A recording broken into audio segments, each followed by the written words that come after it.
Pour la première fois, on voit ce qui nous attend, le camp 1 dans la pente, le camp 2 au sommet de l'arête, et enfin la pente jusqu'au sommet. Maintenant, c'est parti!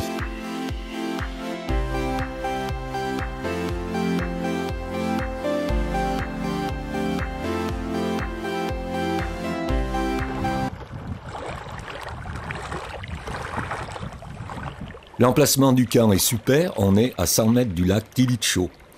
C'est un lac sacré pour les Népalais, on ne peut pas s'y baigner, ça tombe bien, l'eau est à 3 degrés.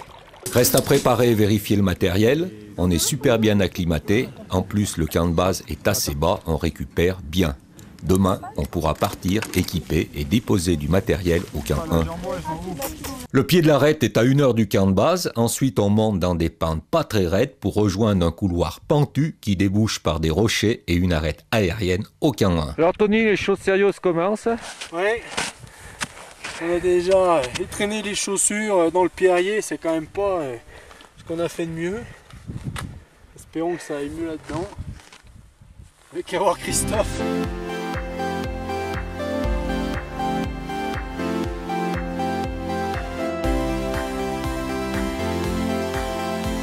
Nous sommes seuls sur ce sommet, il n'y a pas d'autres experts, il faut faire la trace et il y a beaucoup plus de neige qu'on pensait.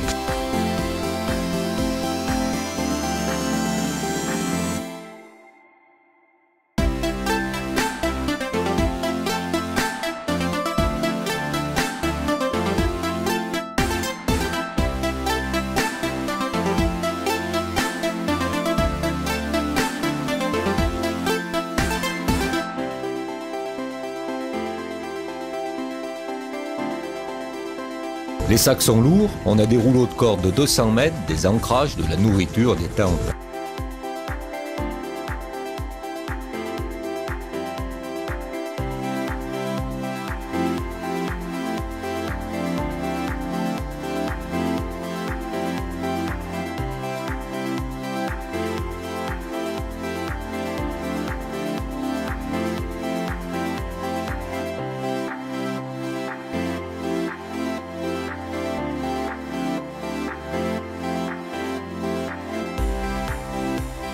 C'est pas un scoop, les Sherpas ont une caisse monstre, ils vont bien plus vite que nous et avec en plus des sacs 2 fois plus lourds. On a décidé d'équiper une bonne partie d'itinéraire en corde fixe dans le but de faciliter la descente, surtout en cas de mauvais temps.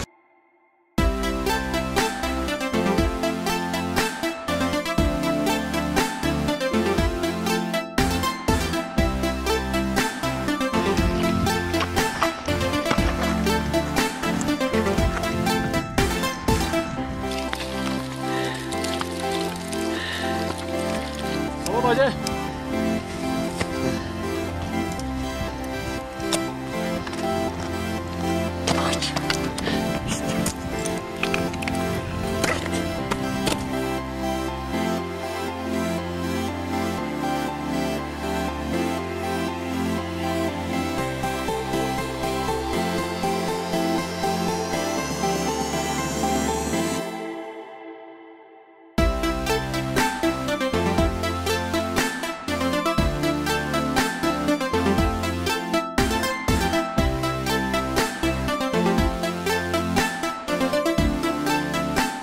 Devant, Mig, Tachi et Franck déroulent les cordes, font les ancrages et la trace.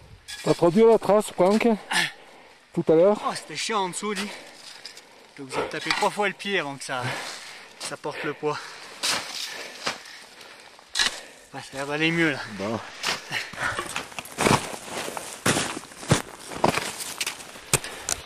Ça va la pêche? Ça va.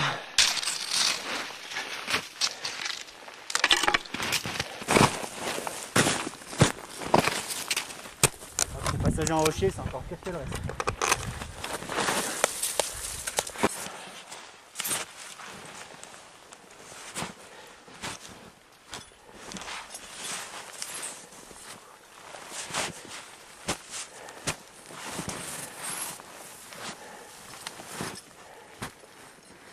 Christophe, ok, c'est ancré.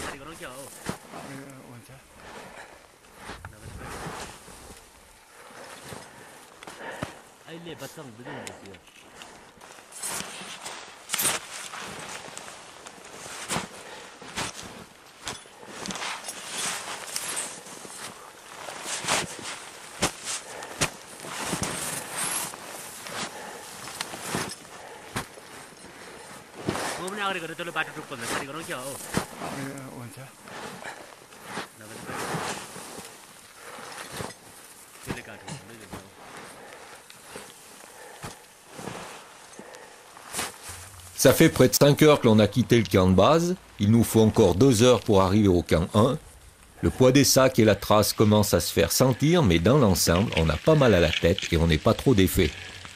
Je pense qu'une bonne acclimatation sur des sommets de moins de 6000 mètres, plus un camp de base assez bas à moins de 5000, c'est top. Ça va, Mig? Super.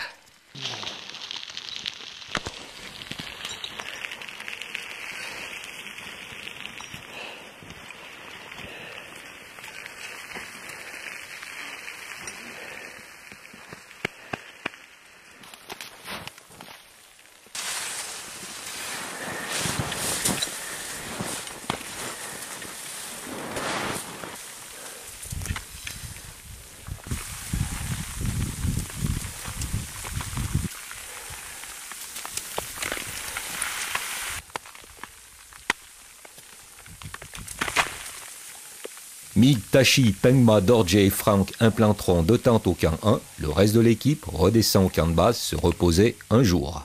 Alors, si on monte trop vite sans respecter les paliers, on va avoir un MAM léger, un mal aigu des montagnes léger. C'est-à-dire qu'on va avoir mal à la tête, avoir des nausées, pas envie de manger, perdre l'appétit. On va mal dormir. Donc ça, c'est des signes de mal léger.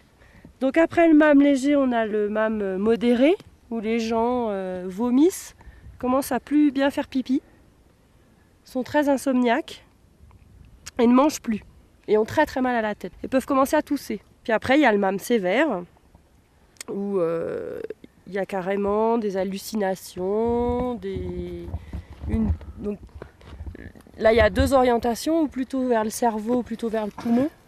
Donc quand c'est vers le cerveau, il y a des hallucinations, un délire, une conduite inappropriée dans certaines situations. Et puis l'entrée en perte de vigilance et en coma. Et puis quand c'est respiratoire, les gens toussent, finissent par cracher une espèce de mousse et puis étouffent. Voilà, il n'y a qu'une seule chose à faire, descendre. Aujourd'hui, une partie de l'équipe remonte au camp 1 pour installer les tentes. Les autres commenceront à poser les cordes en direction du camp 2. La trace, ou plutôt la tranchée est faite. C'est plus facile, mais les sacs sont toujours aussi lourds.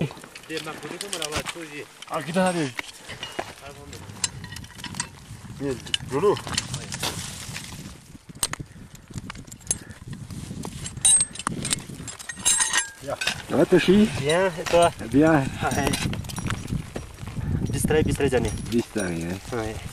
Aujourd'hui, c'est mieux que l'autre jour. Ah ouais. Bistari-Zane, allons lentement. Aller lentement, s'arrêter, bien expirer pour hyperventiler, ne faire aucun effort violent, c'est tout cela qu'il faut gérer dans cet environnement où l'oxygène se fait rare.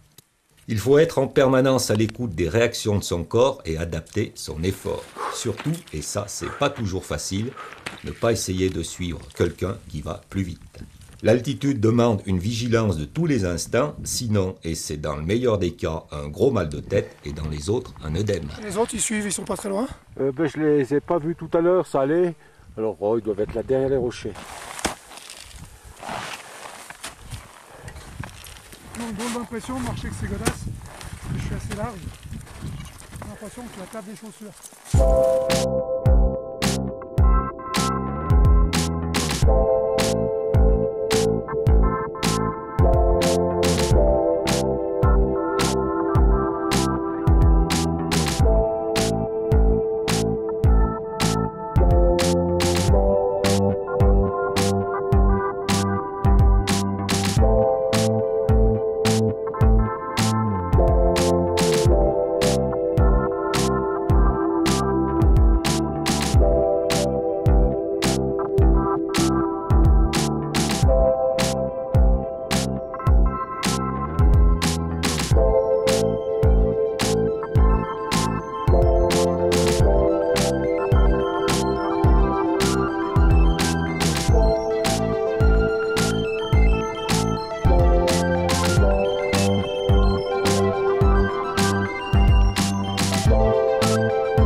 J'aperçois derrière Mig, Tony et Franck qui équipent en direction du camp 2.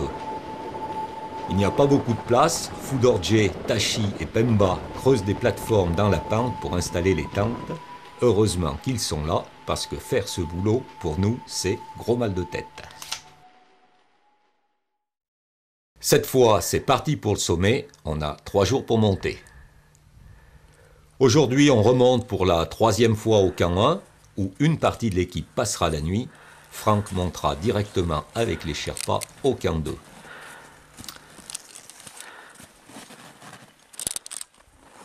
Ça va François? Ah, ça suffit pour aujourd'hui. Anthony, Tony, entraîneur de ski et surtout ouvreur de la descente des Jeux Olympiques d'Albertville à Val d'Isère.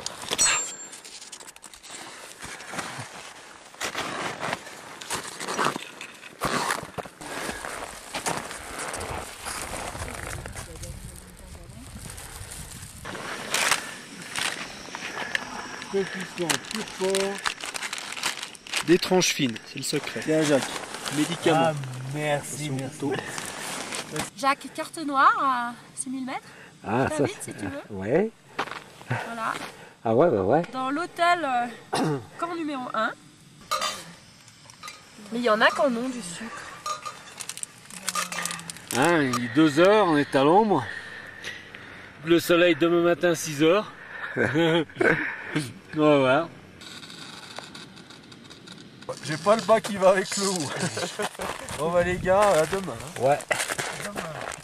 L'itinéraire mixte neige-rocher débouche dans la pente de neige du haut pour sortir sur l'arête où est installé le camp 2. Il est 8 heures, nous quittons le camp 1 pour monter en direction d'un passage mixte en haut de la pente de neige. Nous évoluons sur un éperon à l'abri des plaques à vent, itinéraire un peu rocher, un peu neige, superbe et sûr. Thank you, Tony. Ah, ok. Ah, j'ai gardé.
Ici. C'est dur hein, quand même. Ça va se faire peut-être. Oui Sigrid, c'est pas gagné, mais même si c'est dur, on monte plutôt bien, notre acclimatement est bon, alors demain, si on a le même temps, on soit déjà bien au sommet.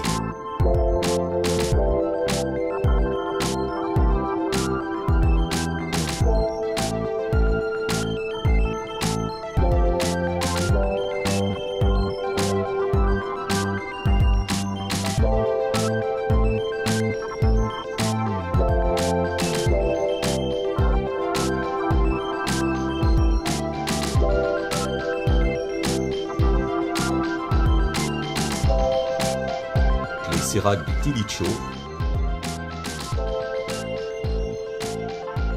et toujours sous nos pieds le lac du Tilicho.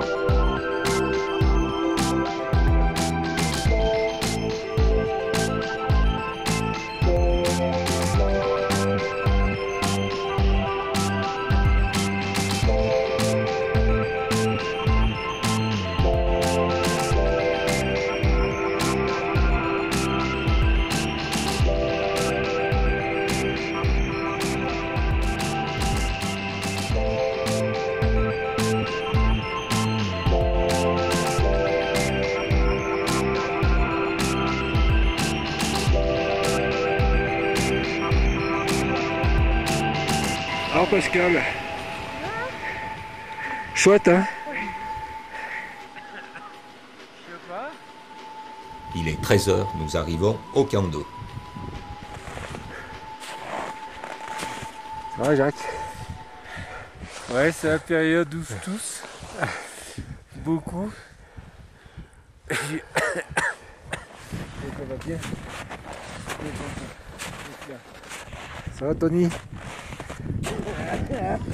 Ça va. Alors Franck, bien monté? Bah, hier, pas trop mal, ouais. Mais pas bien ça. dormi cette nuit. À cause du vent? À cause du vent, ouais. Ah, Les jours se suivent et se ressemblent pas. Donc ce matin, j'étais parti avec les Sherpas, mais j'ai dit, il vaut mieux faire demi-tour, je vais me griller pour demain. ouais, c'est sûr. Ouais. Et toi Yeti? Moi je suis à plat. J'en ai chié là, dans la montée, j'avais un gros sac. Voilà, je suis raide.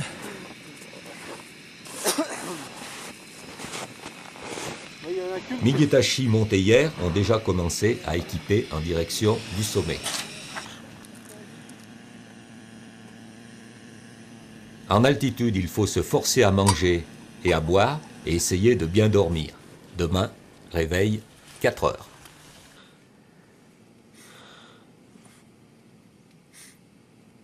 Du camp 2, on monte une pente de neige pour atteindre une partie rocher-glace avant la pente finale assez raide. Ce matin, au lever du soleil, vers 6 heures, la température était comprise entre moins 25 et moins 30. Nous sommes partis depuis 2 heures, le soleil ne nous réchauffe pas, il fait toujours aussi froid. Physiquement, on est bien, la météo est bonne, mais on n'arrive pas à se réchauffer sur tous les pieds. Ça va Yeti? J'ai froid aux pieds, Moi aussi. sinon ça va.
Sûrement qu'en arrivant au sommet et en regardant l'Annapurna, Mi'kmaq aura eu une pensée pour cette aventure qu'il a vécue il y a plus de 20 ans avec René sur les pentes nord-ouest de l'Annapurna.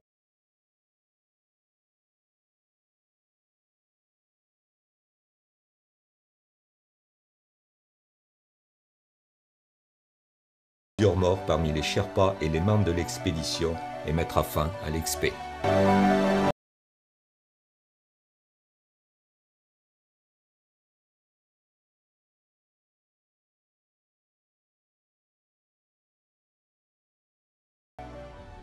Durant la montée au sommet du Tili, Sigrid, Franck et Yeti vont se geler les pieds. De retour au camp de base, on organise la descente dans la vallée de Sigrid, qui ne peut pratiquement pas marcher. Ses 2 pieds sont atteints de gelure, 2e degré profond selon Pascal. Franck est moins touché, mais il a aussi des difficultés pour marcher, 2e degré superficiel. Sur une échelle de 3. Vous essayez de faire un brancard? Pardon? Vous essayez de faire un brancard pour porter Sigrid? Ouais.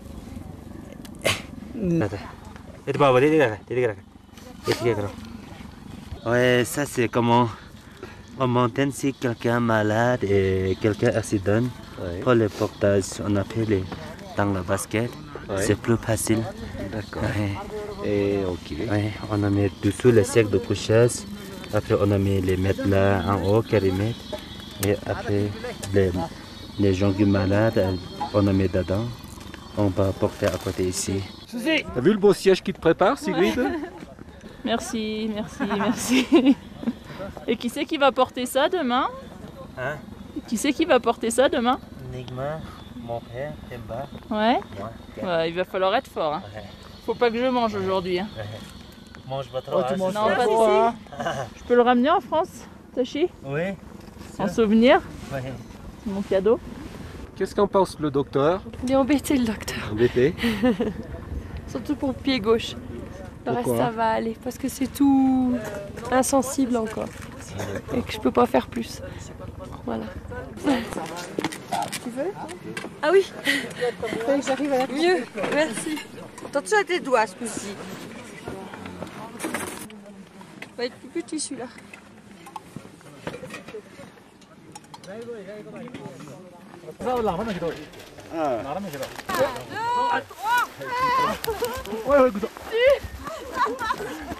Ça va, c'est bon? Ça va? Ça va? Petit chat?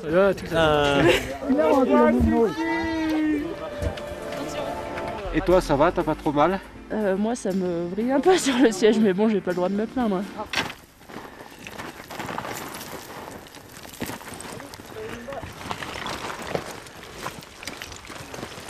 Moi, c'est fini.